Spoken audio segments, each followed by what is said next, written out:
Hey there, how's it going? So this is Deviant Wolfe, another beer from Deviant Wolfe. I'm doing all four in a row.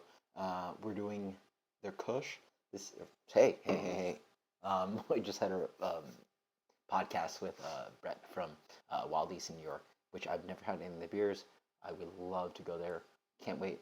I'm gonna go to New York next year to have some Wild East. It's like, oh man, like interview great. Like can't wait to try those beers. Talks about some awesome stuff happening in Brooklyn. But anyway, this is not a Kush. This is a Kolsch style ale, just like Goza from Belgium. Um, like it's of a place. So you have a Kolsch style ale from Cologne. Or you have a Kolsch in Cologne. This is a Kolsch style ale. So anyway, what are going on now? This is Day of the Deviant. Day of the Deviant, which again, I think their branding's always mixed up. Like this to me, like look at that brand.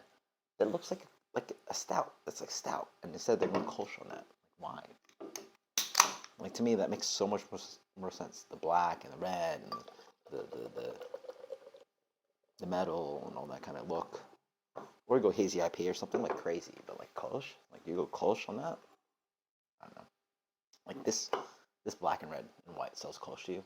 Whatever. Anyway, I hope the beer is good. The beer is really nice and light, like old color. A little bit of chill haze on that, quite clear. Wonderful white head. On the nose, quite nice. Really nice, kind of spritzy, kind of like a Pilsner malt kind of character. Maybe get a little bit of like maybe I don't know stats or like, but it's just pillowy sweet malt. Not too much hop character to talk about. A little bit of like green grass character, a little bit of like tea, green tea. Yeah, there you go. Just really nice and light. I don't get too much of the apple ester that they always sell you, like apple ester on Kolsch, but who knows?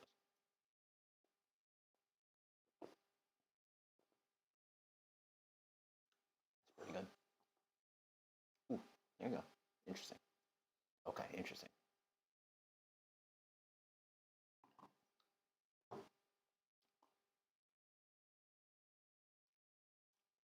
There's something I noticed about the water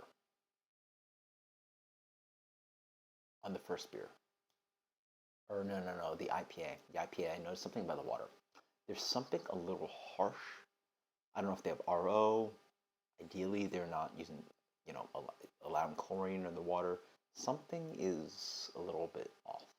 And from what I understand, Central Florida water can be a little bit hard. Yeah, depending on where you are, blah, blah, but it can be a little hard. There's some minerality or something going on that's a little bit off about this beer from maybe the water, or I suspect the water. Either way, despite that little like nitpick, pretty nice. Tastes like Kolsch, like really. Sells quite nicely. Doesn't go too forward on the malt to sort of sell you on Helles. It doesn't go too hoppy to selling sell you on Pilsner. Has for me, it's always like if you're lucky, you can find a little bit of that kind of apple pear ester that sells you on Kolsch. For me, it's like sort of a lightly better Pilsner, not as malty as Helles, blah blah. So that's Kolsch. And all pale, all Bill Pills. You get that Bill Pills flavor. You get that really nice kind of crackery, grainy Bill Pills flavor up front. Rides on the palate. Um, hints of like malt sweetness, which is quite nice, but not as malty and rich as a lot of Munich Hellas's. And then just a little bit of like tea, green tea, black tea, kind of like light grassy kind of bitterness. Really quite nice. And a hot flavor, sorry. And then with a really light kind of bitterness on it.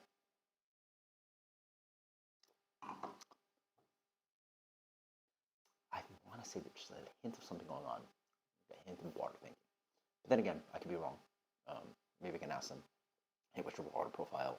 You use RO to like rebalance it. Where's your like sulfates and chlorides at? Blah blah. Who knows? But the beer drink's quite nice for local Kolsch. Very good. Pretty good. Um, it's a nice, really light pressure. Solid rating. Let's go with a 86. 86. That is Day of the Deviant. Deviant Wolfe. Until next time, guys. Cheers. Later.